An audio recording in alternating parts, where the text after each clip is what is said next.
Carter and former Obama campaign foreign policy advisor David Tafuri join me now.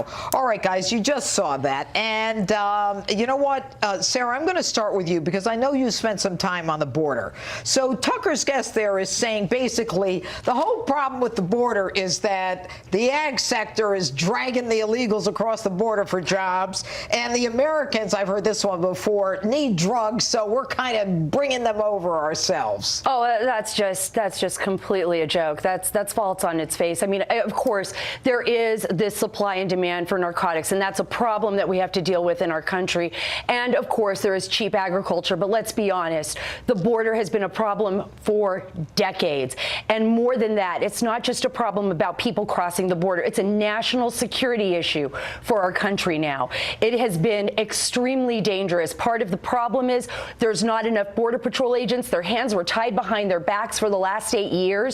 They were out there on the border. I can tell you, Judge, because I was out there with them, I would see troves of people coming into this country, not just from Mexico and Honduras and Central America, from China, from Pakistan, from India, from Somalia. So how do we stop this? What do we need? We really need an overall policy that not only targets employers. I mean, look, if you're going to hire illegals, you should be penalized for it. But we need a border wall, too, to protect us.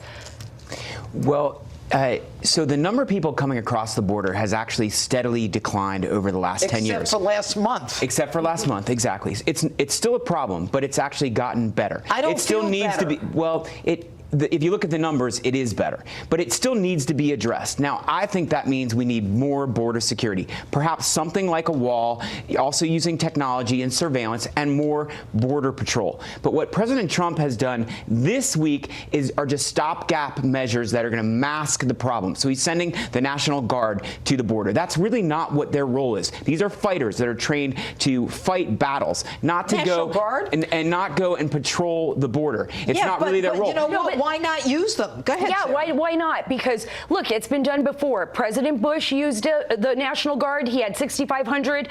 Obama used the National Guard. He had 1,300 on the border at one point in time. All right. So other presidents have used National Guard. Okay.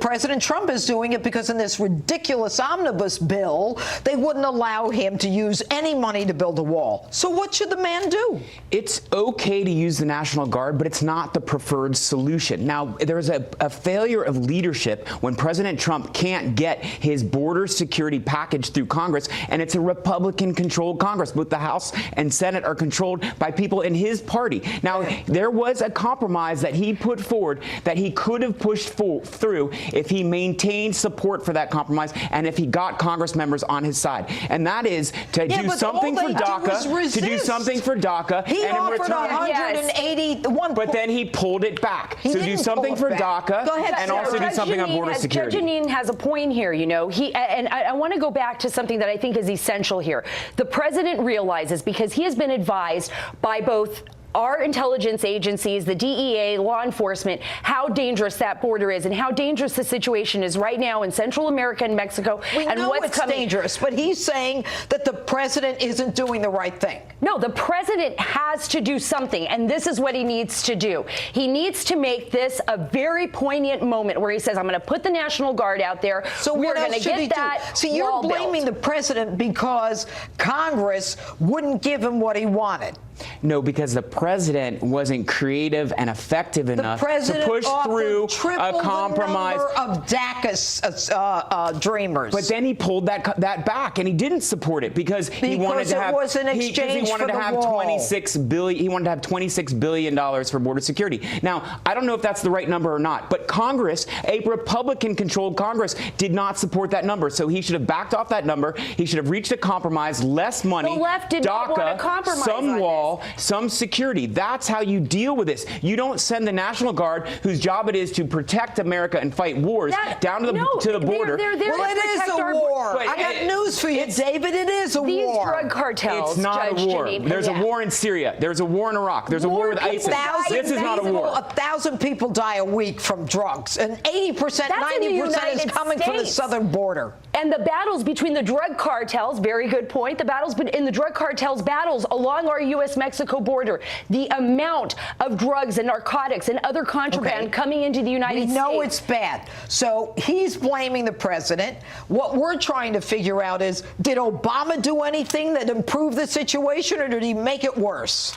Well, Obama also failed to push through an immigration package. Now, at the beginning of Obama's presidency, he also had a Democratic-controlled Congress. So you can criticize him for not being able to work with members of his party to push through something. But Republicans did not support any package at all on immigration. Obama also had to use, as Sarah mentioned, Obama also had to use the National Guard. Gang of 8. You're wrong about that. There was a gang of 8 that had a compromise. So you're wrong about that. But go ahead, Sarah. But the Republicans blocked that. Republicans in Congress blocked that gang of 8. Under the Bush administration, they could not find a resolution to the border. So the most important thing for President Trump to do right now, the greatest thing that he could do right now, is find a resolution to that border. Look, these drug cartels, they are terrorists. What is the resolution is what I'm asking you guys. Well, there is going to have to be a resolution to this border. We know that, but what is the resolution? It's more border security officials, people who are trained and it's their job to protect the border. Money, he's sending the National Guard. Which is part of the resolution. It can be a wall if that's what he wants, but we have to use the money efficiently to build a wall that works, and also using technology and surveillance.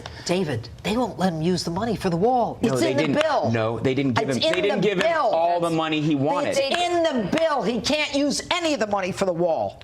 Because he didn't reach a compromise on DACA and the other things that he also has to solve. He offered triple the number of dreamers that Obama did. So why didn't they take that? Why didn't they take that offer, for David? 2018. Because he didn't get Republicans or Democrats on the left and on the right to support him. And because he changes his policy on immigration every week. Next week, it'll be something completely different. This president cannot stick with a policy. You got 10 seconds.